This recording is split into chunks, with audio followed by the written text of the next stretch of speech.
જય માતાજી મિત્રો, હું છું પરમાર જીતુ। આજે એક નવી સ્ટોરીમાં તમારું સ્વાગત કરું છું।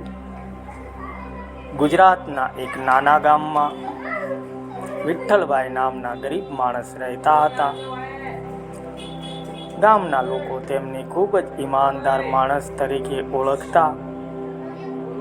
દિવસભર મજૂરી કરીને તેઓ પોતાના પરિવારનું ગુજરાન ચલાવતા।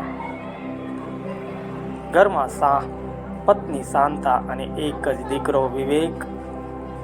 મિત્રો, સ્ટોરી સારી લાગે તો લાઈક, કમેન્ટ, શેર કરવાનું ભૂલતા નહીં।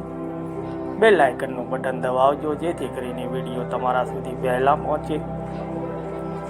વિઠ્ઠલભાઈ ભલે ગરીબ હતા પણ પોતાના દીકરાને લઈને તેમના સપનાઓ ખૂબ મોટા હતા।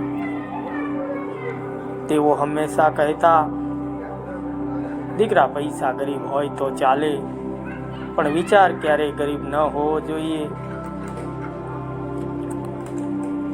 વિવેક બાળપણથી જ હોશિયાર અને શાંત સ્વભાવનો હતો। શાળામાં હંમેશા પહેલા નંબરે આવતો, પરંતુ ગરીબી તેના દરેક પગલે અવરોધ બનીને ઊભી રહેતી। એક દિવસ શાળામાં શિક્ષકે જાહેરાત કરી। મિત્રો, વિડીયો સારો લાગે તો લાઈક, કમેન્ટ, શેર કરતા રહેજો। આવતા મહિને શહેરમાં મોટી પરીક્ષા છે। જે વિદ્યાર્થી જીતશે તેને સ્કોલરશિપ મળશે।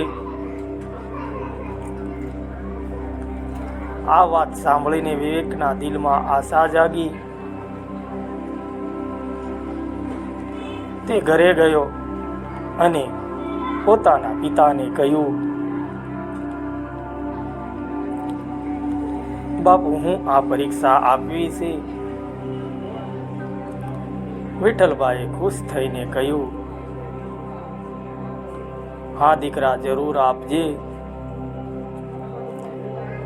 પણ થોડા સમય પછી ખબર પડી કે પરીક્ષાની ફી અને શહેર સુધી જવાના ખર્ચા માટે પૈસા જોઈએ। ઘરમાં તો ખાવાનું પણ પૂરતું નહોતું, પૈસા નહોતા।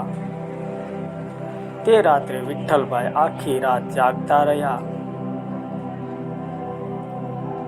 દીકરાનું સપનું તેમની આંખો સામે ફરી રહ્યું હતું। બીજા દિવસે તેઓ ગામમાં વધુ મજૂરી શોધવા નીકળ્યા। ગરમી ખૂબ હતી, સૂરજ આગ વરસતો હતો। મિત્રો, વિડીયો સારો લાગ્યો હોય તો લાઈક, કમેન્ટ, શેર કરવાનું ભૂલતા નહીં। અને હા મિત્રો, ચેનલને સબસ્ક્રાઈબ જરૂર કરી લેજો અને બેલ આઇકનનું બટન દબાવવાનું ભૂલતા નહીં, જેથી વિડીયો હું અપલોડ કરું પહેલો તમારા સુધી પહોંચે। મિત્રો, સતત કામ કરતા રહ્યા। સાંજે તેઓ થાકેલા હાલતમાં ઘરે આવ્યા। મિત્રો, હાથમાં થોડા પૈસા હતા। વિવેકે પૂછ્યું, બાપુ, તમે આખો દિવસ કંઈ ખાધું છે? વિઠ્ઠલભાઈ હસીને બોલ્યા, હું ખાઈ આવ્યો દીકરા, પણ સાચી વાત એ હતી કે તેમણે આખો દિવસ માત્ર પાણી પીધું હતું। મિત્રો, લાઈક, કમેન્ટ, શેર કરતા રહેજો। થોડા દિવસોમાં પૈસા ભેગા થયા। વિવેક શહેરમાં પરીક્ષા આપવા ગયો। પહેલી વાર તે એટલા મોટા શહેરમાં આવ્યો હતો। આસપાસ મોટી ઇમારતો, વાહનો અને ભીડ જોઈને તે થોડો ગભરાઈ ગયો। પરીક્ષા મિત્રો શરૂ થઈ। વિવેકે પોતાના પિતાની મહેનત યાદ કરી મિત્રો અને દિલથી પેપર લખ્યું। મિત્રો, કેટલાક દિવસ પછી પરિણામ આવ્યું। શાળાના શિક્ષક દોડતા દોડતા વિઠ્ઠલભાઈના ઘરે આવ્યા. અરે વિઠ્ઠલભાઈ, તારો દીકરો આખા જિલ્લામાં પ્રથમ આવ્યો છે. મિત્રો, સ્ટોરી સારી લાગે તો લાઈક, કમેન્ટ, શેર કરતા રહેજો. વિજય પરમાર ચેનલને સબસ્ક્રાઈબ કરવાનું ભૂલતા નહીં. મિત્રો, આ સાંભળીને વિઠ્ઠલભાઈની આંખોમાંથી આંસુ વહી ગયા. ગામના લોકો વિવેકને અભિનંદન આપવા લાગ્યા. પહેલી વાર ગરીબ ઘરમાં ખુશીની એવી લહેર આવી હતી. સ્કોલરશિપ મળતા વિવેક શહેરમાં આગળ ભણવા ગયો. ત્યાં પણ તેણે ખૂબ મહેનત કરી. દિવસ રાત ભણતો રહ્યો. પરંતુ શહેરનું જીવન સહેલું નહોતું. ઘણા વિદ્યાર્થીઓ તેની ગરીબીની મજાક ઉડાવતા.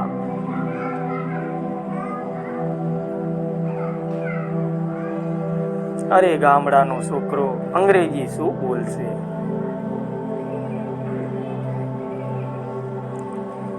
પણ વિવેકે ક્યારેય તૂટ્યો નહીં. તેને પોતાના પિતાના પરસેવાની કિંમત ખબર હતી. મિત્રો, લાઈક, કમેન્ટ, શેર કરતા રહેજો. વિજય પરમાર ચેનલને સબસ્ક્રાઈબ કરવાનું ભૂલતા નહીં. આવી જ સ્ટોરી સાંભળવા માટે બેલ આઇકનનું બટન દબાવી દેજો, જેથી કરીને હું નવો વિડીયો અપલોડ કરું તો તમારા સુધી પહેલી વાર પહોંચી જાય.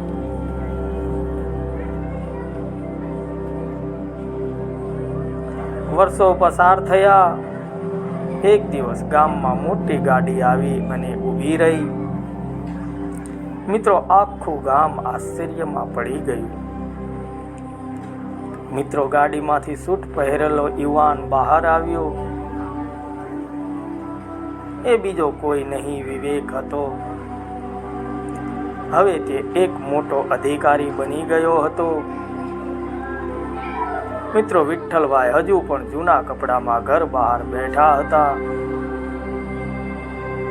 વિવેક દોડીને પોતાના પિતાના પગે પડી ગયો. બાપુ, આજે જે કંઈ છું એ તમારી મહેનતના કારણે છું. વિઠ્ઠલભાઈની આંખોમાં ગૌરવ દેખાતો હતો. મિત્રો, લાઈક, કમેન્ટ, શેર કરતા રહેજો. તેમણે ધીમેથી કહ્યું, દીકરા, ગરીબી માણસને નાનો નથી બનાવતી. હાર માનવી માણસને નાનો બનાવે છે. આ વાત સાંભળીને આસપાસ ઊભેલા ગામના લોકોની આંખોમાં પણ ભીની થઈ ગઈ.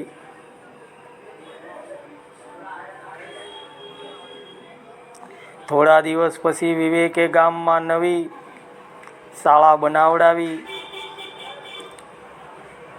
ગરીબ બાળકોને મફતમાં ભણાવવાની વ્યવસ્થા કરી. ઉદ્ઘાટનના દિવસે તેણે સ્ટેજ પર કહ્યું, મારા પિતાએ મને શીખવ્યું કે શિક્ષણથી મોટી કોઈ સંપત્તિ નથી.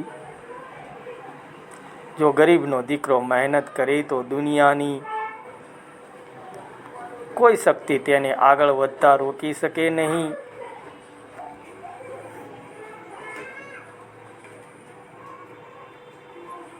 તાળીઓના ગડગડાટ વચ્ચે વિઠ્ઠલભાઈ શાંતિથી બેઠા.